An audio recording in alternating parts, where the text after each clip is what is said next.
Alpha Grace AG Church presents Living Word Jesus, ஜீவ வார்த்தை இயேசு.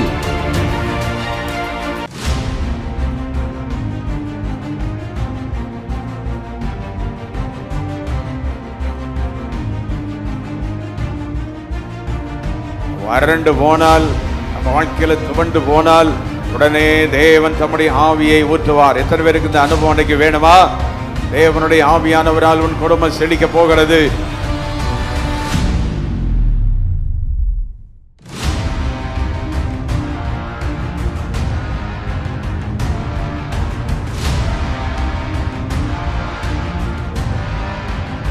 ஏன் குடும்பம் செழிக்கல? சர்ச்சுக்கு தான் வர்றோம், செழிக்கல. ஏன் பிரச்சனை? நம்மள 3ஆம் தேதியே காலியா போயிடுது. மாத்தணும், ஆண்டவர் நோக்கி பார்க்கணும். இந்த வாய் தான். ஆமென் சொல்லுங்க. ஹல்லேலூயா.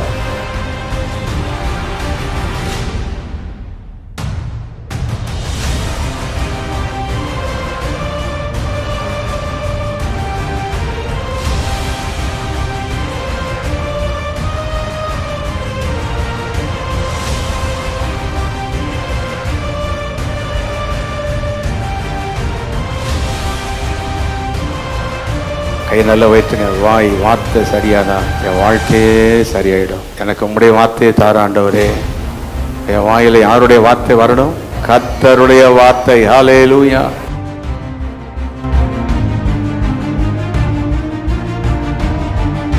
ஐசாயா 44 அங்க சொல்றாரு. அங்கேயும் ஆண்டவர் சொல்றாரு, நான் வயல்வெளியா மாற்றுவதற்கு நான் என்ன செய்ய போறேன் அப்படின்னா, தாகம் உள்ளவன் மேல் தண்ணீரையும். இரண்டாவது வறண்ட நிலம். என்ன நிலமா? வறண்ட நிலம். ஆண்டவருக்கு நல்ல கவனிங்க, ஆண்டவருடைய விருப்பத்தை கவனிங்க. இந்த கால வேளையிலே நம்முடைய குடும்பம் வறண்டு போகிறது. நாம் வறண்டு போகிறதை அவர் விரும்பவே மாட்டார். வறண்டு போனால், நம்ம வாழ்க்கையில துவண்டு போனால் உடனே தேவன் தம்முடைய ஆவியை ஊற்றுவார். எத்தனை பேருக்கு இந்த அனுபவம் அன்றைக்கு வேணுமா? தேவனுடைய ஆவியானவரால் உன் குடும்பம் செழிக்க போகிறது. நம்முடைய சபை இந்த மாதம் செழிக்க போகிறது. இந்த வருட கடைசி 3 மாதங்கள் கைதட்டி கத்தரி ஆர்ப்பரித்துக் கொண்டே இருங்கள். ஹல்லேலூயா. ஆர்ப்பரித்துக் கொண்டே இருங்கள், ஆர்ப்பரித்துக் கொண்டே இருங்கள். ஹல்லேலூயா, ஹல்லேலூயா. அப்போ இப்ப வாசிக்கும் 32:15. உன்னதத்திலிருந்து நம்மேல் ஆவி ஊற்றப்படும் மட்டும் அப்படியே இருக்கும். அப்படியே இருக்கும். வாசிங்க. அப்பொழுது வனாந்திரம் சொல்லுங்க. அப்பொழுது சொல்லுங்க. நல்ல இந்த வார்த்தையெல்லாம் அழுத்தி சொல்லுங்க. அப்பொழுது வனாந்திரம் என்னமாய் மாறுமா? செழிப்பான வயல்வெளி ஆகும். ஆமென் சொல்லுங்க. ஹல்லேலூயா. அடுத்த ஸ்டெப் என்னன்னா, செழிப்பான வயல்வெளி என்னவாக மாறுமா? காடாக எண்ணப்படும். ஒருவேளை அந்த அர்த்தத்தை பார்த்தா உங்களுக்கு விளங்காம இருக்கும். ஐ டிஃபைன் தட் வேர்ட்ஸ். அந்த வார்த்தையை சொல்றேங்க. அப்படிங்க, இப்போ ஒரு ஊரில் ஒரு கிராமத்தில் ஒரு வயல் இருக்குது. அந்த வயலில் மட்டும் நிறைய செடி, மரம், தென்னை மரம் எல்லாம் வந்து குழுன்னு இருக்குன்னு வைங்க. ஒரு ஆண்டவர் ஆசீர்வதிச்சு ஆயிடுச்சுன்னா, அந்த ஒரு இடத்துல மட்டும் இருந்தால் அது ஒரு வயல்வெளி. ஆனால் அதே வயல்வெளி ஊரெல்லாம் வந்துடும், எல்லாம் சுற்றி வந்துடுமா? உடனே சொல்லுவாங்க, காடு மாதிரி வந்துருச்சுப்பாங்கல்ல. அதைத்தான் அங்கே சொல்லப்பட்டிருக்கு. ஒரு வயல்வெளி இருக்காதுங்க, காடு மாதிரி வயல்வெளி எல்லா இடத்துலையும் வந்துடும். எத்தனை பேர் விளங்குதா? கை வைத்தி வாயை திறந்து ஹல்லேலூயா, ஹல்லேலூயா.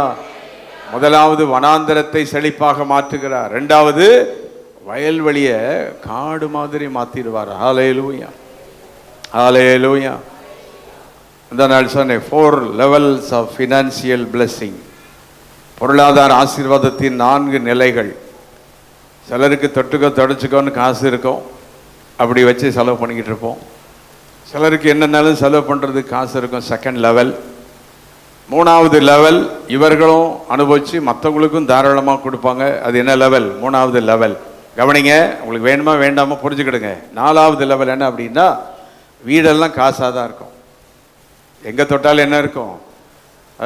பீரோ திறந்தால் காசு இருக்கும். கொஞ்சம் சிரிச்சாவது ஏதாவது பண்ணி பாருங்களேன், கொஞ்சம் இமேஜின் பண்ணி பாருங்கல்ல. துணி துணியை போட்டால் அதில் காசு இருக்கும். பைக்கில் உட்காந்து அங்கே என்ன இருக்கும்? கிச்சனில் போய் சமையல் செய்ய போனால் அங்கே என்ன இருக்கும்?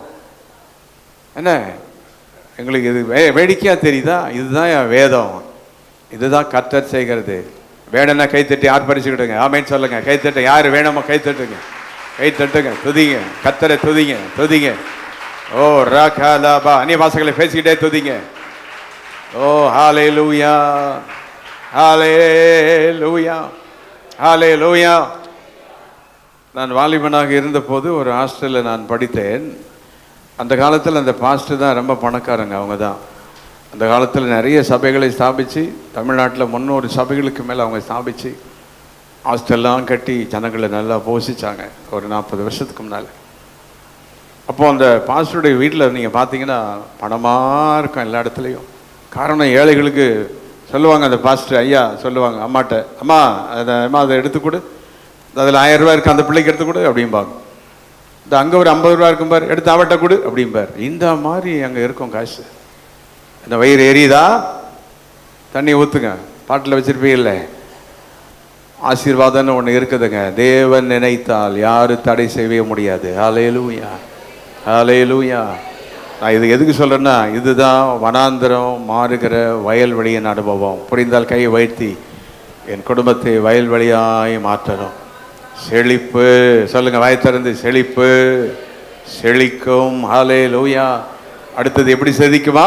மிகுதியாய் செழிக்கும். எப்படி செழிக்குமா? அந்த ஹாஸ்டல் எல்லாம் சர்ச் எல்லாம் ஒரே கேம்பஸில் இருக்கும், பெரிய கேம்பஸில் இருக்கும். கிச்சனுக்கு போனீங்கன்னா 100 டப்பா இருக்கும். எல்லா டப்பாலையும் 2 கிலோ மைதா, 2 கிலோ கோதுமை எல்லாம் எழுதி ஒட்டி வச்சுருப்பாங்க. எல்லாம் ஃபுல்லாக இருக்கும்.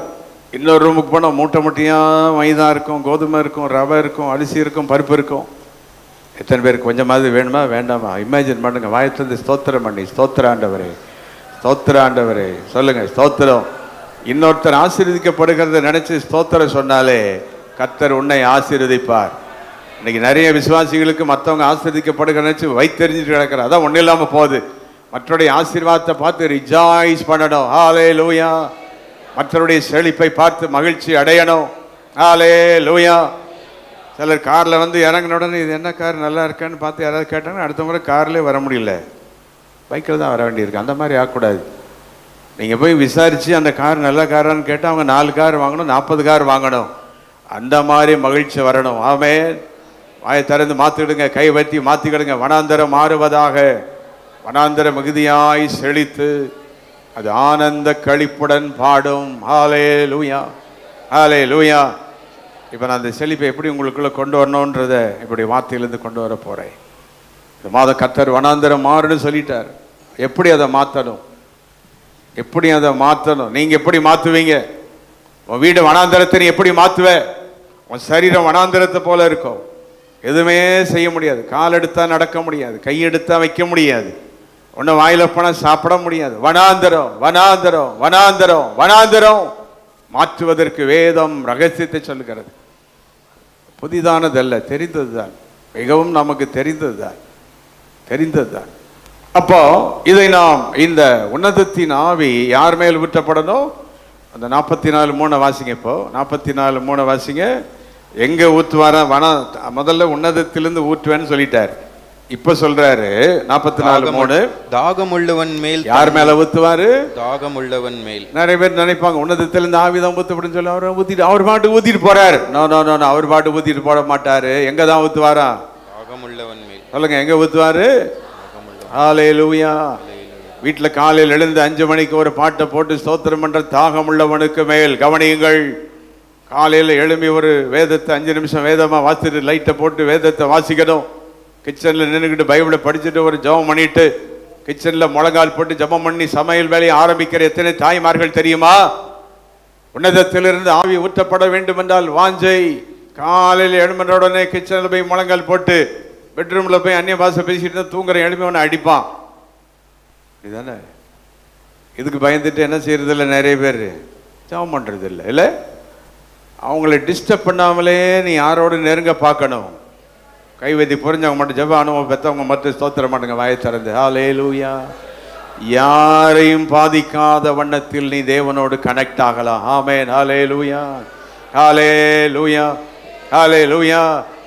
சமையல் அறையில் போய் என்ன செய்யலாம்? ஜெபிக்கலாம் நின்று, ஜெபிக்கலாம் நின்று, ஜெபிக்கலாம் நின்று. ஒரு பெரிய பிரபலமான ஊழியக்காரர் அவர் சாட்சி சொல்லும் போது சொன்னார், நிறைய ஆட்கள்லாம் வந்து எல்லாம் கூட்டம் கூட்டமாக இருப்பாங்க, அவருக்கு ஜெபம் பண்ண கூட டைம் இருக்காது. எங்கே போய் 5 நிமிஷம் ஸ்தோத்திரம் பண்ண டைம் இருக்காதான். பாத்திரமெல்லாம் போய் வாஷ் பண்ண குளிக்க போகும்போது எல்லா பைப்பையும் திறந்து விட்டுட்டு அங்கே நின்றுட்டு 2 கையை வைத்து ஸ்தோத்திரம் பண்ணுவாரா, இயேசுவேன்னு கூப்பிடுவாரா. எல்லாம் நினச்சிக்கிட்டு வாங்க ஒரு மாத்திரை மேலே தண்ணி திறந்து விட்டுக்கிட்டாரு அப்படின்னு சொல்லி. ஆனால் அங்கே நின்று யாரை துதிப்பாரா? 10 நிமிஷம் டேங்க் தண்ணி காலியானா பரவாயில்ல, இங்கேயாவது நின்று யாரை துதிக்கிறேன்? புரிஞ்சா மட்டும் கையை தட்டுங்க. விளங்குதா விளங்குதா விளங்குதா? தேவனை துதிக்கிறதுக்கு முதலிடம் கொடுக்கிறியா? வனாந்தரம் மாறுவதற்கு என்ன ஏற்பாடு நீ பண்ற? அது பிரச்சனை, இது பிரச்சனை, ஜெபம் பண்ண முடியாது, வர முடியாது, போக முடியாது, இதை சொல்லியே வாழ்க்கையை முடிக்க போறியா? இல்லாததற்குள் ஒன்றை கண்டுபிடிக்க போறோமா? ஹல்லேலூயா. வெறும் கேட்டுட்டு மட்டும் இருக்கக்கூடாது. இன்னைக்கு மாத்தினா இந்த 9வது மாதம் ஒரு பெரிய செழிப்பை நான் பார்க்குறேன். I see a prosperity is coming towards this. ஒரு பெரிய செழிப்பின் காற்று புறப்படுகிறது. இது எந்த குடும்பத்துக்குள்ளாம் தேவக 5 மணிக்கு நான் சொல்கிற மாதிரி கிச்சனில் ஜெபம் பண்ணி பாருங்கள். கிச்சனில் ஜெபம் பண்ணி பாருங்கள். தனி அறையில் போய் தேவனை நோக்கி துதிச்சு பாருங்கள். ஒரு பெரிய செழிப்பின் அலை புறப்பட்டு வருகிறது. ஒரு செழிப்பின் காற்று புறப்பட்டு வருகிறது. கை வைத்து ஸ்தோத்திரம் பண்ணிக்கொண்டே இரு. இது வெறும் பிரசங்கம் அல்ல, ஏதோ ஒரு வார்த்தை அல்ல. It is a prophecy this month. இந்த மாத தேவன் கொடுக்கிற ப்ராஃபட்டிக்கல் வேர்ட். ஒரு வனாந்தரத்தில் காற்றை அனுப்பி காடைகளை கொண்டு உள்ள போட முடியுமானால், வானத்திலிருந்து அப்பத்தை போட முடியுமானால், நம்முடைய வீட்டுக்கு செழிப்பின் காற்றை அவரால் அனுப்ப முடியும். எந்த சுகத்தின் காற்றை அவரால் அனுப்ப முடியும். ஹல்லேலூயா. எதையும் செய்ய அவர் வல்லமுள்ளவராக இருக்கிறார். இந்த மாதம் ஒரு செழிக்கும் காற்று, மிகுதியாய் செழிக்கும் வல்லமை. அது முதல்ல துதியில தான் வந்து இறங்கும். உங்கள் பாத்திரம், பானை, வயிறு இதெல்லாம் நிறையறதுக்கு முன்னால முதல்ல துதியினால் எது நிறையணும்? உங்கள் வாய் நிறையணும். துதியினால் நம்முடைய வாய் நிறையணும், வாய் நிறையணும். அப்போ நம்முடைய அன்றைக்கு ஆண்டவர் வனாந்தரத்தில் ஊற்றுவேன் என்று ப்ராபசி பண்ணிட்டார். ஆனால் இன்னைக்கு நம்முடைய வீடாகிய வனாந்தரம். சிலருக்கெல்லாம் ஆஃபீஸ் போனால் தலையை பிச்சுக்கிடுவாங்க, பார்த்துருக்கீங்களா? வேலைக்கு போயிட்டு வந்தால் மூஞ்ச பார்த்தீங்கன்னா பயங்கரமாக இருக்கும். நல்லா கவனிங்க, வேலை செய்கிறவங்கள கவனிங்க, நல்லா கவனிங்க. நீங்கள் வேலை செய்கிற ஆஃபீஸில் நீங்கள் இருக்கிற இடத்துல அந்த வனாந்தரத்தை நீங்கள் என்னவா மாற்றிடலாம்? அந்த இடம் மட்டும் செழிப்பாக மாறிடலாம். ஹல்லேலூயா. நீங்கள் இருக்கிற ஆஃபீஸில் நீங்கள் இருக்கிற அறைக்குள்ளே வருவாங்க. அவங்க சொல்லுவாங்க, இங்கே வந்தாலே சந்தோஷமாக இருக்குது. இந்த பிரதர்கிட்ட வந்து நின்னாலே, இந்த சிஸ்டர் கிட்ட அதில் வந்தாலே கொஞ்சம் புரிஞ்சால் கையை தூக்கி ஸ்தோத்திரம் பண்ணிக்கிட்டுருங்க. ஸ்தோத்திரம் பண்ணுங்க. Receive it in Jesus name. Hallelujah, hallelujah. இந்த நபர் கம்ப்யூட்டரை ஓப்பன் பண்ணி அந்த செஷனுக்குள்ளே வந்தாலே நம்முடைய இதுவே மகிமையாக இருக்குது என்று சொல்லுவாங்க. இது யாருடைய பிரசன்னம்? அது கைத்தட்டி கர்த்தரை மகிமைப்படுத்து. இவர் கம்பெனிக்குள்ளே வந்தாலே கம்பெனியில் மாற்றம் வருது. இந்த பிஸ்னஸ்குள்ள நுழைஞ்சாலே மாற்றம் வருது. இதுதான் வனாந்தரம் வயல்வெளியாக மாறுகிற அனுபவம். ஹல்லேலூயா. சிலர் வந்தால் வயல்வெளி என்னவா மாறிடும்? வனாந்தரமாக மாறிடும். சிலர்லாம் உங்கள் வீட்டுக்கு வந்தாங்கன்னா, சிலர்கிட்ட நீங்கள் பேசுனீங்கன்னா, சிலர்கிட்டலாம் ஃப்ரெண்ட்ஷிப் வச்சுக்கிட்டிங்கன்னா நம்மளை என்னவா மாற்றிடுவாங்க? வயல்வெளி என்னவா மாற்றிடுவாங்க? அவ்வளோதான். நம்மளை காலி பண்ணி நம்மளை ஒன்றும் இல்லாமல் ஆக்கிடுவாங்க. ஆனால் என் தெய்வம் ஏசு. கை நல்லா வைத்து ஏசு ஏசு, ஆயத்தர ஏசு, ஷகரபா ஏசு. கை கட்டாதீங்க, கையை வைத்துங்க, கையை வைத்துங்க. Lift your hands and say Jesus. ஏசு வனாந்தரத்தை மாற்றுகிறவர். ஹல்லேலூயா. வனாந்தரத்தை அவர் மாற்றுகிறார். எப்படி வருவாராம்? தாகமுள்ளவன் மேல் எப்படி சாதாரணமாக வரமாட்டார். ஓசியா 6ஆம் அதிகாரம், ஓசியா 6ஆம் அதிகாரம் 3ஆம் வசனம் அந்த கடைசி வரி வாசித்தீங்கன்னா, மழையை போலவும். ஓசியா 6:3. அவர் மழையை போலவும். மழையை போலவும். நீங்க கேட்ட தாகமுள்ள மேல் தண்ணீர்னா எப்படி ஊத்துவார்னது கவனிங்க. நம்ம வீட்டுக்குள்ள ஆசீர்வாதம் எப்படி வரையும்? மழை. நம்முடைய வீட்டுக்குள்ள சந்தோஷம், சமாதானம், சுகம் மழையை போல பொழிய ஆரம்பிக்கும். ஹல்லேலூயா, ஹல்லேலூயா. மழையை போலவும் பூமியின் மேல் பெய்யும் முன்மாறி பின்மாரியை போலவும் நம்மிடத்தில் வருவார். எல்லாத்துலயும் பாருங்க 3 வரும். எல்லாமே 3 இருக்கும். பாருங்க 3 இருக்குது, ப்ரோக்ரஷன் இருக்குது. முதல்ல எப்படி வருவாரா? மழை. வாயை திறந்து சொல்லுங்க, பைபிளை பார்த்து சொல்லுங்க வேகமா. எப்படி வருவாரு? மழையை போல. ஹல்லேலூயா. உட்கார்ந்து வேடிக்கை பார்த்துட்டு கை அசையாம போகிற சர்ச் இல்லைங்க இது. இது தேவனுடைய மகிமை நிறைந்த ஆலயம். ஹல்லேலூயா. ஆமென் சொல்லிக்கிட்டே இருங்க. ஹல்லேலூயா. அற்புதம் நடந்துகிட்டே இருக்கிற ஆலயம். வசனம் லைவா வந்துட்டு இருக்கிற ஆலயம். கைதட்டி கர்த்தரை மகிமைப்படுத்திட்டே இருங்க. ஏதோ வந்துட்டு உம்பாட்டுக்கு போலாம் அப்படின்னு கிடையாது. You are counted. யார் வந்திருக்கிறீங்க, எப்படி வந்திருக்கிறீங்கன்னு எண்ணப்படுகிறீர்கள். இயேசு கிறிஸ்து 5 அப்பம் 2 மீன் எல்லாத்துக்கும் கொடுக்கும்போது சும்மா உட்கார வைடான்னு சொல்லல. 50 பேராக 100 பேராக லைனா உட்கார வை. சும்மா இல்ல. இதுதான் பெண்டிகாஸ்டல் சபை. புரிந்து ஆமேன்னு சொல்லுங்க. இன்னும் இது வரைக்கும் கை வைத்தாத வயத்துங்க பார்க்கலாம். வயத்துவன் கையை பேனா வச்சு எழுதுற அந்த கை, சமையல் செய்யற அந்த கையை நல்லா வயத்துங்க. சொல்லுங்க ஜீசஸ். ஹல்லேலூயா. நம்முடைய சபைக்கு இயேசுதான் ஆதாரம். சபை அவருடையது, ஊழியன் அவருடையவன், ஊழியம் அவருடையது, எல்லாமே இயேசுவுக்கு சொந்தமானது. ஹல்லேலூயா. எல்லாருக்கும் ரெஸ்பாண்ட் பண்ணிடுவாங்க. ஆனா யாருக்கு ரெஸ்பாண்ட் பண்ண மாட்டாங்க? தேவனுக்கு ரெஸ்பாண்ட் பண்ண மாட்டாங்க.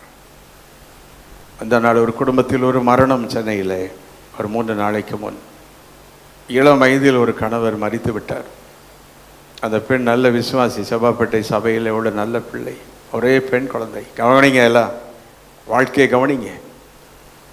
ஆனால் திருமணம் செய்த இடத்துல பயங்கரமான சாபம். இந்து குடும்பத்தில் திருமணம் செய்து பயங்கரமான சாபம். ஒரு பிஸ்னஸ் ஃபேமிலி. அந்த சாபம் அந்த மகனுக்கு வந்து அவரால் முடியல. இங்கே ஜெபம் பண்ண எல்லாம் செஞ்சோம். பயங்கரமான ஒரு கேன்சர் தலையிலேருந்து பரவி. நானும் போய் ஜெபம் பண்ணேன், பார்த்தேன், எல்லாம் செஞ்சேன். ஒரு 3 மாதத்துக்கு முன் கர்த்தர் என்கிட்ட சொன்னார், அந்த மகளை நீ போய் ஆறுதல் படுத்து மகனே அப்படின்ட்டார். அந்த பிள்ளையை போய் நீ ஆறுதல் படுத்து அப்படின்றார். ஃபோனில் பேசி அந்த பிள்ளையோடு பேசினேன். வண்ணாரப்பட்டியில் இருக்கிறாங்க. நம்முடைய கர்த்தருடைய ஜெபத்து குடும்பமாக வருவாங்க. நான் சொல்கிறேன், கர்த்தருடைய வார்த்தையை ஆனர் பண்ண படிச்சுக்கோ. தேவனுடைய வார்த்தையை அசட்டுத்தனமாக இருக்காதீங்க. உங்ககிட்ட ஆண்டவர் நேரடியெல்லாம் பேச மாட்டார், ஊழியக்கார மூலம் தான் பேசுவார். அப்போ 3 மாதத்துக்கு முன் அந்த கேன்சரில் பெட்டில் மூக்கு வழியாக சாப்பாடெல்லாம் போயிட்டுருக்குது. எல்லாம் டாக்டர்ஸ் எல்லாம் போதும் அப்படின்ட்டாங்க. கர்த்தர்ட்ட கேட்டபோது கர்த்தர் சொன்னார், போதும் மகனே, அவன் பட்ட பாடு, அந்த மகன் இந்த உலகத்தில் பட்ட பாடு போதும். அவன் சரீரமெல்லாம் அறுக்கப்பட்டு விட்டது, அவன் வேதனைப்படுகிறான். என் ரத்தத்தின் ஜபத்தை தான் போட்டு கேட்டான், அவன் அழுதுட்டு இருக்கான், அவன் சொல்கிறான் போதும் அப்படின்ட்டான் அப்படின்னாரு என்கிட்ட கர்த்தர். அந்த மகளை பார்த்து சொன்னேன், மறந்து விடு, தயவு செய்து உன் மகளை காப்பாற்றிக்கொள், அவருடைய வீடு என்ன இருக்குதுன்னு போய் பார் என்று சொல்லி அவளுக்கு ஜபம் பண்ணி விட்டுட்டேன். இந்த நாள் மரித்து போனேன். எனக்கு ஃபோன் பண்ணினார்கள். ஒரே வார்த்தை தான் சொன்னேன், தாய் சுமப்பது போல நான் அவனை என்ன செய்வேன், சுமப்பேன், அவ்வளோதான். ஃபோன்லேயே அவள் அழுதாள். அவள் சொன்னாள், இனி நான் துக்கமாக இருக்கவே மாட்டேன். நான் சொல்கிறேன், ஆண்டவருடைய காரியத்துக்கு ரெஸ்பாண்ட் பண்ணுங்க. Don't play with God. தேவனோடு விளையாடாதே. தேவன் மீன் பிடிக்கிறத பார்க்குறாரு இல்லை, அவங்க மீன் பிடிக்க போயிட்டாங்க. ஆண்டவருக்கு தெரிஞ்சதா தெரியலையா? எல்லாமே யாருக்கு தெரியுங்க? என்னை அவர் அறிவார், உங்களை அவர் அறிவார். கை வைத்த முடியல, கை வைத்து ரொம்ப வேதனையோடு நான் அந்த கால்வழி உங்கள் மத்தியில் நின்றுட்டுருக்கிறேன். ஆண்டவர் சொல்கிறார், இந்த ஜனத்தின் மேலே எங்கே பார்த்தாலும் கேன்சர்கள், வியாதிகள், 7 வயதில் மரணம், பாதி வயதில் மரணம், பிள்ளையை விட்டு பிரிகிற தகப்பன்மார்கள். கை கொஞ்சம் வைத்துங்க, வாயை திறந்து. ஓ ரப் காபாலா ஹரபா உஷண்டரபா. தேவனுடைய பிரசன்னத்தை நோக்கி பார்த்து, ஆண்டவரே உங்களுடைய மகிமையின் பிரசன்னம். இப்போ சொல்லுங்க, வனாந்தரத்தை செழிக்க வைக்கிறது யாரு? இயேசு. சொல்லுங்க, சத்தமாக சொல்லுங்க, மேலே சொல்லுங்க, எல்லாம் சொல்லுங்க. ஹல்லேலூயா. ரெண்டாவது, வனாந்தரத்தில் ஆண்டவர் எப்படி செழிப்பா மாத்துறாரு? உன்னதத்திலிருந்து எதை ஊற்றுகிறாரா? ஆவியை ஊற்றுறார். ஆண்டவருக்கு வனாந்தரம் பிடிக்குமா? பிடிக்குமா? சத்தமா சொல்லுங்க. அவருக்கு பிடிக்கிறது என்னது? செழிப்பு, வயல்வெளி. ஹல்லேலூயா. நீரோரமாய் நடப்பட்டு கனிதருகிற அனுபவம். ஆமென் சொல்லுங்க. ஹல்லேலூயா. ஓ ஹல்லேலூயா. நான் இப்படி பல பாடுகள், நிறைய எனக்கு இன்ஃபர்மேஷன்ஸ், நிறைய பேருக்கு நான் ஜெபித்துட்டு இருக்கும்போது சில குடும்பங்கள் இருக்கிற வேதனைகள் எல்லாம் கேட்கும்போது என் உள்ளம் உடைந்து ஆண்டுகிட்ட போகும்போது அப்போ தான் சொன்னார், மகனே வா, எல்லா வனாந்தரத்தையும் என்ன செஞ்சிருவேன், நான் மாற்றிடுவேன். அதுக்கு நான் என்ன செய்ய போகிறேன்? என் ஆவியை ஊற்றுவேன். அவர் தம்முடைய ஆவியை ஊற்றுவார். ஹல்லேலூயா. யார் மேல் ஊற்றுவார்? தாகமுள்ளவன் மேல். ஹல்லேலூயா. காலையில் எழும்பி 5 நிமிஷமா அதை யாரை ஸ்தோத்திரிக்கணும்? பிரசங்கம் என்பது ஏதோ ஒரு ஆரேஷன் பண்ணிட்டு போகிறதில்ல. தேவன் நம்முடைய வாழ்க்கையோடு பேச விரும்புகிறார். நம்முடைய வாழ்க்கையை தொட விரும்புகிறார், நம்முடைய வாழ்க்கையை மாற்ற விரும்புகிறார். கிறிஸ்தவ வாழ்க்கை என்பது நம்ம இஷ்டத்துக்கு போவதல்ல. யாரை போல வாழ வேண்டும்? கை வைத்து புரிந்தால் மட்டும் எங்களோட புரிந்த வசனத்தை புரிஞ்சுங்க மட்டும் கை வைத்து ஸ்தோத்திரம் பண்ணுங்க. ஹல்லேலூயா. நம்முடைய ஆண்டவர் வனாந்தரத்தை என்ன விரும்புகிறார்? மாற்ற விரும்புகிறார். வனாந்தரத்தை எப்படி மாற்ற விரும்புகிறார்? வயல்வெளியாக மாற்ற விரும்புகிறார். வயல்வெளியாக மாற்ற விரும்புகிறார். அப்போ இந்த வயல்வெளியாக மாற்றுவதற்கு தேவன் தம்முடைய ஆவியை அவர் ஊற்றுகிறார். தேவன் தம்முடைய ஆவியை ஊற்றுகிறார். இப்போ சில நிமிடங்களை உங்களை கொண்டு போகிறேன். தேவன் தம்முடைய ஆவியை நம்ம ஊற்ற ஏற்கனவே நான் உங்கள்கிட்ட சங்கீதம் 66 சொன்னது போல மீண்டும் நான் சொல்கிறேன். நம்முடைய வாய், நம்முடைய இருதயம், நம்முடைய மனது. எடுத்து வாசிக்க. நம்முடைய வாய், சங்கீதம் 51:15. உன் குடும்பம் செழிப்பாக மாற, நம்முடைய குடும்பத்தில் தேவனுடைய ஆவியானவர் அசைவாட முதல்ல உன் வாய் தான் முக்கியம். உன் வாய் என்ன செய்யணும்? 51:15. என் வாய் என் உதடுகளை திறந்தருளும், அப்பொழுது என் வாய் உம்முடைய புகழை அறிவிக்கும். சொல்லுங்க, என் வாய். சத்தமா சொல்லுங்க, என் வாய். என் வாய். அல்ல சத்தமா சொல்லுங்க, என் வாய். என் வாய். என்ன சத்தமா? என் வாய். என் வாய். நம்ம வாயால தான் நிறைய கெட்டு போச்சு இல்லை? பேச வேண்டாதவங்கள்ட்ட பேசி இல்லை, சிலர்கிட்டலாம் சொல்ல வேண்டாததை சொல்லி நம்ம நினைப்போம் இது சொன்னால் நல்லதுன்னு நினச்சி நம்ம சொல்லுவோம். நம்ம வாய் தான். வாய் வாய் இல்லை, வாய். ஆம்பளைங்களுக்கு வாயே இருக்காது, ஆக்ஷன்லேயே எல்லாம் பண்ணிவிடுவாங்க இல்லை? பெண்களுக்கு வேறு ஒன்றும் செய்ய முடியாது, வாய் தான். ரெண்டு பேரும் இப்படி மாட்டிக்கிட்டு புருஷனை பண்ண எலியும் பூனையும், எலியும் தவளையும் மாதிரி கட்டிக்கிட்டு இழுத்துக்கிட்டு சொல்லுங்கள் சீக்கிரம். வாய். நேராச்சு சொல்லுங்கள், வாய். உங்கள் வாய் நினைச்சு சொல்லுங்கள், யார் வாயாவது நினைச்சு சொல்லாதீங்க இல்லை? வாய் இல்லை. இந்த வாய் வார்த்தை சரியாச்சுன்னா வாழ்க்கையே சரியாயிடும். கை நல்லா வைத்துங்க. வாய் வார்த்தை சரியானா என் வாழ்க்கையே சரியாயிடும். எனக்கு உம்முடைய வார்த்தையை தார ஆண்டவரே. என் வாயில் யாருடைய வார்த்தை வரணும்? சொல்லுங்கள் சீக்கிரம். வாயத்தது யாருடைய வார்த்தை வரணும்? ஹல்லேலூயா. யாருடைய வார்த்தை வந்துக்கிட்டே இருக்கணும்? கர்த்தருடைய வார்த்தை. ஹல்லேலூயா. 24 மணி நேரத்தில் ஏகப்பட்ட வார்த்தைகளை நீ பேசுகிறாய். பல விதங்களில், பல மீடியாவில், பல வேலை நீ பேசுகிற. ஆனால் தேவனை பற்றி பேசின வார்த்தைகள் எத்தனை? வசனத்தை பற்றி பேசின வார்த்தை எத்தனை? ஆண்டவருடைய வசனத்தை பற்றி பேசுனது எத்தனை? இதை வச்சு தான் நம்முடைய வில்டர்னஸும் ப்ராஸ்பரிட்டி ஆஃப் த ஃபீல்டும் இருக்குது. ஏன் குடும்பம் செழிக்கலை? சர்ச்சுக்கு தான் வர்றோம், செழிக்கலை. ஏன் பிரச்சனை? சம்பளம் வந்து 3ஆம் தேதி காலியாக போயிடுது. காசு வந்தவனே அவனை வாங்கிட்டு போயிடுறான். ஏன் மாற்றணும்? ஆண்டவர் நோக்கி பார்க்கணும். இதை வாய் தான். ஆமேன்னு சொல்லுங்க. ஹல்லேலூயா. சிலர்லாம் சம்பளம் வர்றதுக்கு முன்னாலே கவனிங்க, கவனிங்க. நான் 40 வருஷம் அனுபவப்பட்டது, கேட்டதும் நான் கேட்டுக்கொண்டிருப்பதையும் சொல்லுகிறேன். 28ஆம் தேதியே சொல்லிடுவாங்க. எவனா ஒருத்தன் வருவான், எனக்கு 1ஆம் தேதி என்ன வரும்? அவன் பேப்பர்காரனாக இருப்பான், 10 ரூபா அவனுக்கு கொடுக்கணும். அவசரத்துக்கு இந்த யாக்கோபு மாதிரி கூழ் வாங்கி குடிக்கணும். அவங்ககிட்ட போய் இவங்க சொல்லுவாங்க, நான் என்ன வாங்கிடுவேன்? 1ஆம் தேதி. ஏன்ட்டு என்னைக்கா சொல்லியிருக்கீங்களா? கொஞ்சம் யோசிங்களேன். வார்த்தை. அப்போ அவனுக்கும் நீ வேலை செய்கிறதே தெரியாது, சம்பளம் வாங்குறதே தெரியாது. யாரோ ஒருத்தருக்கு நீ வேலை செய்கிறது, சம்பளம் வாங்கலாம் புரிஞ்சு போச்சா? அவன் போய் சொல்கிறான் பக்கத்து வீட்டில், அவள் வேலை செய்கிறானா, 1ஆம் தேதி என்ன வாங்குறாளா? இப்போ புரிஞ்ச கையை நல்லா வைத்து ஏசையா ஷேக்கா பாராபா கை வைத்து வாயை திறந்தேன். வாய் வாய். சீக்கிரம் சொல்லுங்கள். நேராச்சு. வாய் வாய் வாய் வாய் வாய். சத்தமா வாய். என்ன சத்தமா? வாய். வாயே இல்லையே எங்க யாருக்கும்? சத்தமா சொல்லுங்க. வாய். அந்த வசனத்தை சொல்லுங்க, வாசிங்க. என் வாய் என்ன செய்யுமா? உம்முடைய புகழை அறிவிக்கும். ஹல்லேலூயா. என் ஆலயத்தில் நான் இப்படி போயர் கொடுத்த பாடிட்டு கிடக்கிறேன். என் வாய் அவருடைய புகழை அறிவிக்கும். நடக்கும் போதெல்லாம் பாடுகிறேன், டிரைவ் பண்ணும்போது பாடுகிறேன், சமையல் செய்யும்போது பாடலாம், படித்து கொண்டிருக்கும் போதே பாடலாம். What about your mouth? வாய். வாய். வாயில தான் எல்லாமே இருக்குது. வாயில வார்த்தை, கையில தோசை அப்படின்னு சொல்லுவாங்கல்ல. வாய் தான். உன் குடும்பம் கெட்டு போனது ஒன்று வாய் தான். உன் வாழ்க்கை கெட்டு போனதுக்கு ஒன்று வாய் தான். சொல்ல வேண்டாத இடத்துல நீ சொன்னதுனாலையும், பேச வேண்டாத ஆழ்த்த ஹலோ ஹலோ ஹலோன்னு பேசி முடிச்சுட்டு பார்ப்பாங்க. 45 நிமிஷம் பேசியிருக்கேன் அப்படிம்பாங்கல்ல. நல்லா பேசினே பாரு. வாய். அந்த வாய் யாருடைய புகழை அறிவிக்க வேண்டும்? 2வது சங்கீதம் 28:7 கடைசி வரி. என் இருதயம், எல்லாத்திலுமே துதி துதின்னு வருது பாருங்க. என் இருதயம் களி கூறுகிறது, களி கூறுகிறது, என் பாட்டினால் அவரை துதிப்பேன். கொஞ்சம் எல்லாம் சேர்ந்து சத்தமா வாசிங்க வேகமா. என் இருதயம் என்ன கூறுகிறது? களி கூறுகிறது, என் பாட்டினால் அவரை துதிப்பேன் துதிப்பேன். மூன்றாவது நம்முடைய சிந்தனை பிலிப்பியர் 4:8. வேகமா போவோம், எல்லாம் கவனிங்க வேகமா. இந்த மாதம் செழிப்பாகணும், வயல்வெளி ஆகணும், என் குடும்பம் வனாந்தரம் மாறணும், என் பிள்ளை ட்ரையா கிடக்கிறான், ஹஸ்பண்ட் ட்ரையா கிடக்கிறாரு, ஐயோ பணமெல்லாம் அழிஞ்சு போச்சு, உடம்பெல்லாம் வியாதி, இந்த ட்ரையெல்லாம் மாறணும்னா சீயோன் குமாரத்தியே, கர்த்தர் பேசுறது வெளியாட்கள் ரட்சிக்கப்படாதவன்ட்ட கிடையாது. ரட்சிக்கப்படாதவனை பத்தி அவர் கவலைப்படுறதுக்கு அவன் ரட்சிக்கப்பட்டு வந்துடுவான்.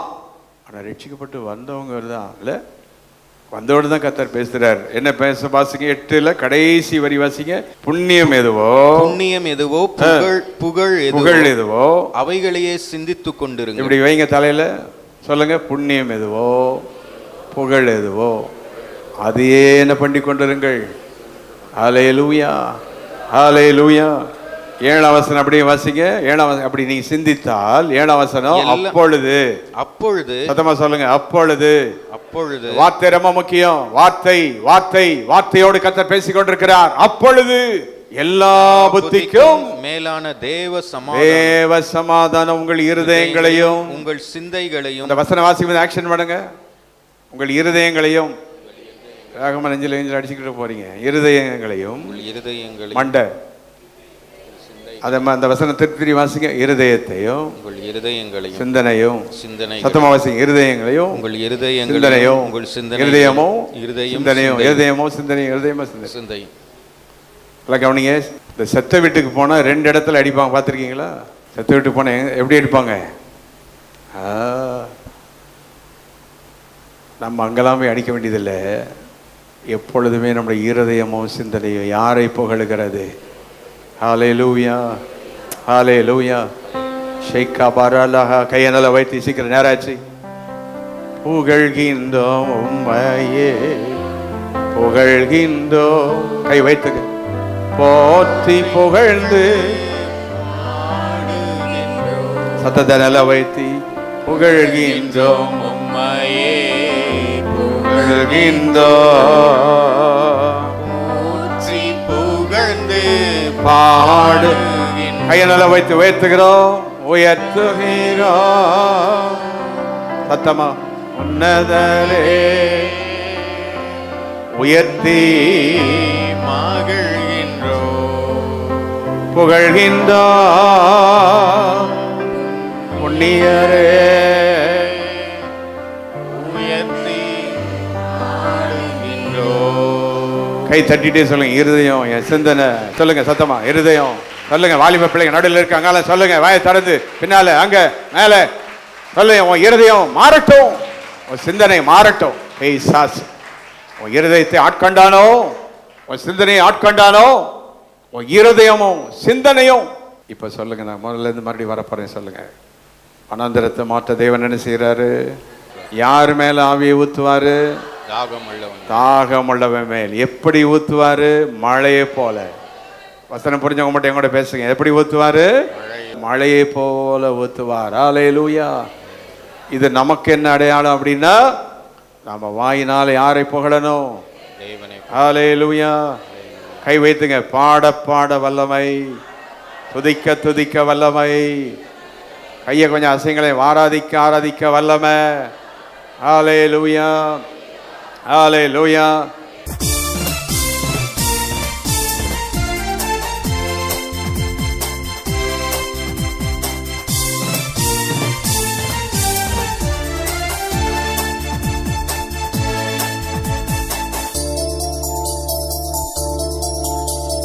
Our address, Reverend J. James Salaman, Alpha Grace AG Church, number 620, East Coast Road, Pudupatnam, Kalpakkam, 603102.